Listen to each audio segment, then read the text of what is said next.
Good day, class. How are you all? Fine, ma'am. That's great. Let's begin the class with a small story. I hope everyone loves story, right? Yes, ma'am. Good. Listen carefully. There once was a little boy who had a bad temper. Anyone knows the meaning for temper? I know, ma'am. It's anger. Very good, Sheila. Yes, it's anger. Now let's see the story. The boy's father noticed that day by day, the boy's bad temper begins to increase. So, in order to stop his temper, the father called his son and handed over a bag full of nails and told his son, every time when you lose your temper, you must hammer a nail into the back of the fence. The first day begins. The boy had used 37 nails into the fence. Over the next few weeks, the boy learned to control his temper. The number of nails hammered gradually comes down. Then he discovered it was easier to hold temper than to drive those nails into the fence. Finally the day came. The boy didn't lose his temper at all. Immediately, he told his father about it. Now, the father suggests to pull out one nail for each day and said you will hold your temper. The days passed. The young boy was finally finished pull out all nails. Then he told his father about it. Father took his son by the hand and led him to the fence and said, well done, my son. But look at the holes in the fence. The fence will never remain the same. Likewise, when you say things in anger, the scars will remain. No matter how many times you say, I am sorry, the scars will remain. Then the young boy understood the power of the words and looked up his father and said, I hope you can forgive me, father, for the holes I put in you. His father replied, of course, my dear son. Dear students, do you all love the story? Ma'am. Good. Like this boy, we also created number of scars in our parents, friends and loved ones' heart. Things we already said cannot be deleted. But from today onwards, decide not to hurt anyone with our words or action. Will you do, students? Yes, ma'am. Very good. For today's class, we're going to see a poem from Unit 2, A Poison Tree by William Blake. A Poison Tree by William Blake. Are you all happy to learn a new poem? Yes, ma'am. Good. First, let's see about the poet William Blake. About the poet William Blake. William Blake was born on 28th November 1757 in London. 28th November 1757 in London. He was an English poet, painter and printmaker. He was considered as mystic and visionary person by his contemporary writers. It is said that at the age of 8, William Blake had a vision. In that vision, he saw a tree filled up with trees. Therefore, people call Blake as gift of vision. Blake's first book of poem was printed when he was 26 years old at 1783.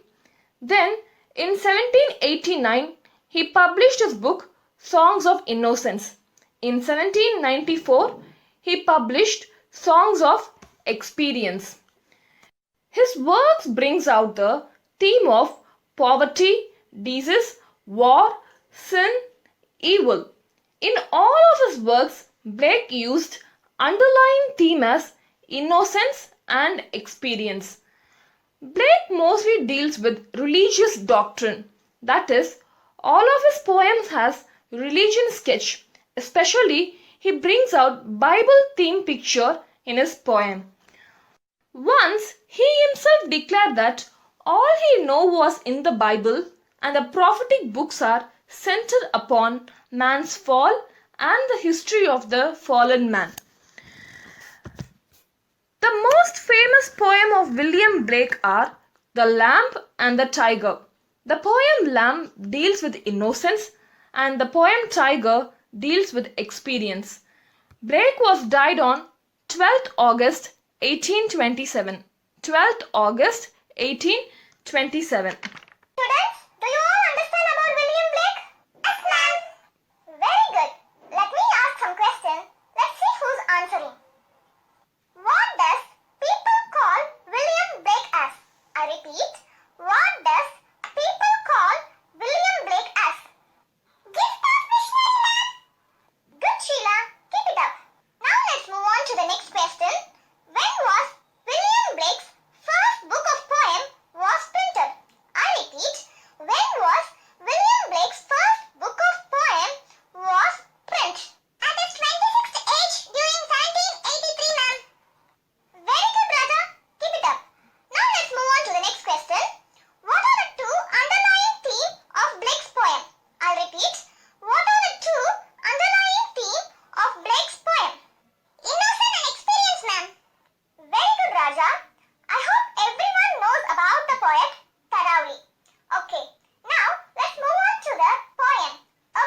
Tree by William Blake.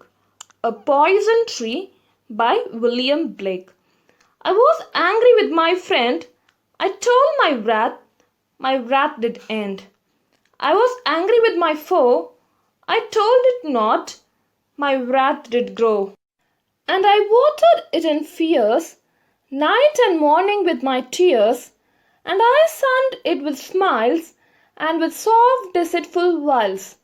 And it grew both day and night, till it bore an apple bright, and my foe beheld it shine, and he knew that it was mine.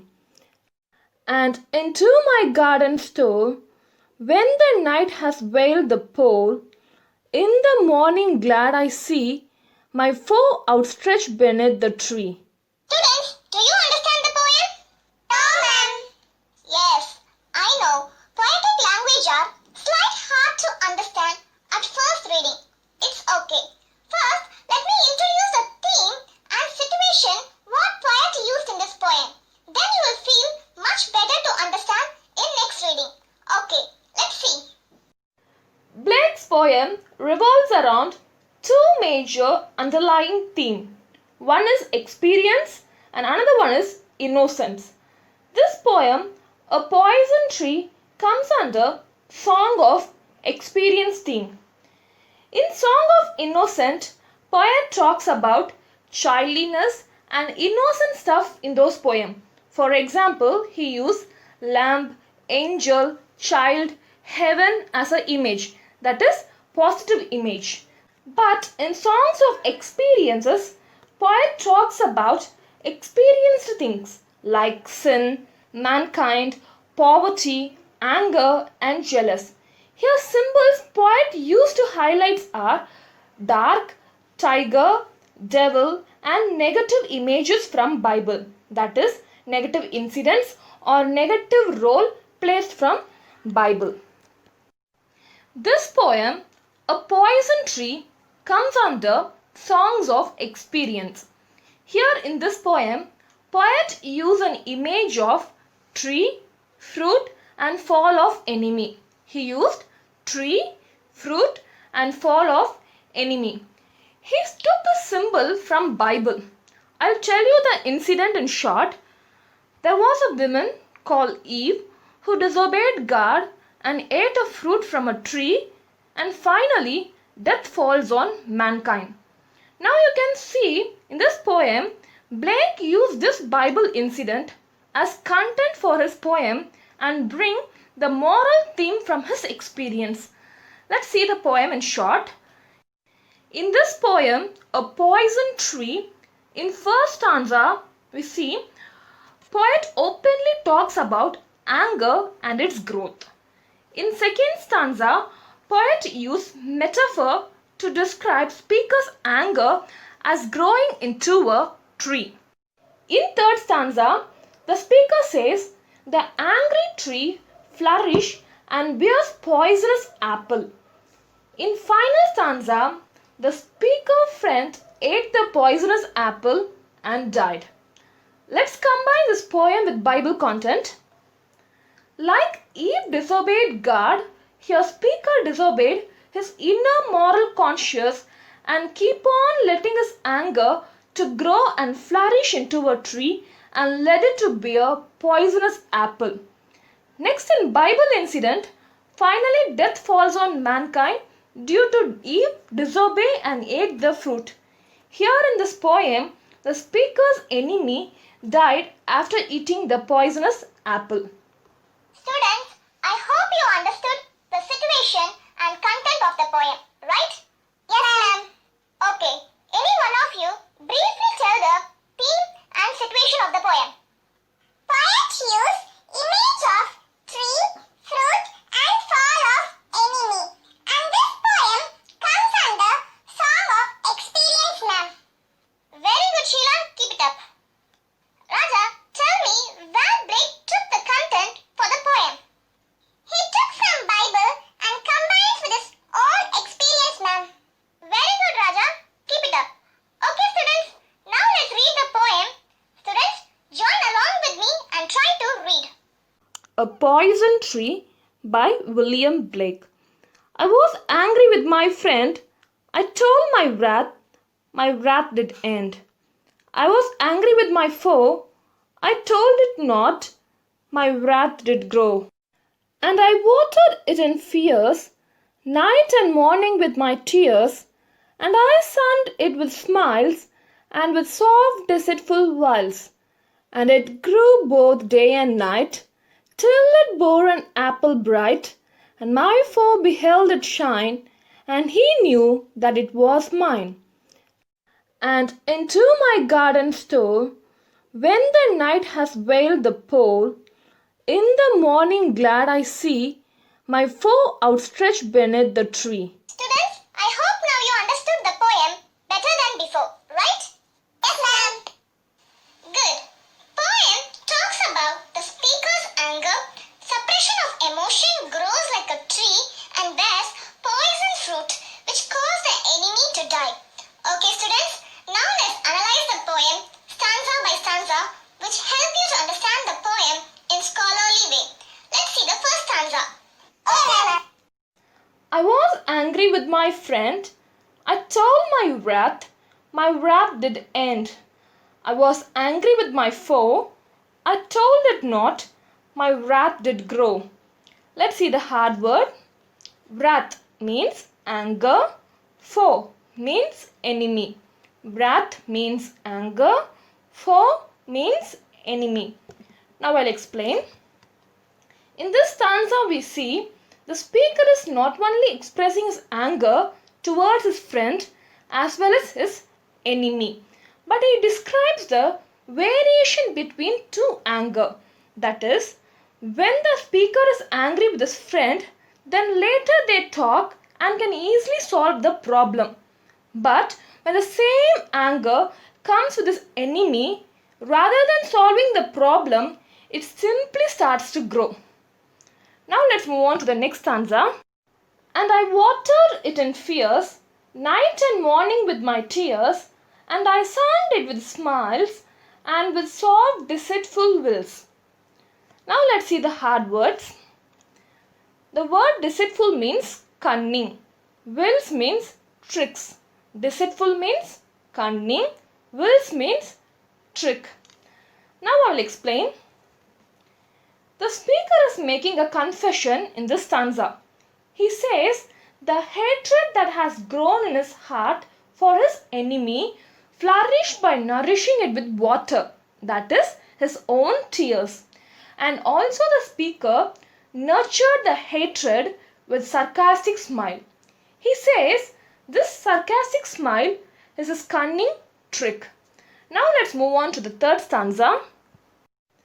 And it grew both day and night, till it bore an apple bright, and my foe beheld it shine, and he knew that it was mine. Here in this stanza we see the hatred which was nourished by the speaker day and night gave birth to an apple. This fruit indicates the evil that has taken birth in the heart of the speaker. In next two lines, and my foe beheld it shine, and he knew that it was mine. Speaker says, finally the day comes to meet the enemy. The fruit has now turned into a weapon. The enmity speaker has inside him has burst. Now let's move on to the final stanza. And into my garden stole, when the night had veiled the pole, in the morning glad I see my foe outstretched beneath the tree. Let's see the hard word. Veiled. The word veiled means covered. I'll explain the stanza. Next morning, when speaker wakes up and had a walk in his garden, he saw something that relaxed his mind. That is, the darkness of the night acted as invisible luck for the speaker, cause his enemy was dead under the tree of hatred where he bites a poisoned apple and murdered. Students, I hope you understood the poem clearly. Now, finally let's read the poem together. Okay, ma'am? A Poison Tree by William Blake. A Poison Tree by William Blake. I was angry with my friend. I told my wrath did end. I was angry with my foe. I told it not, my wrath did grow. And I watered it in fears, night and morning with my tears, and I sunned it with smiles, and with soft deceitful wiles. And it grew both day and night, till it bore an apple bright, and my foe beheld it shine, and he knew that it was mine. And into my garden stole, when the night has veiled the pole, in the morning glad I see my foe outstretched beneath the tree.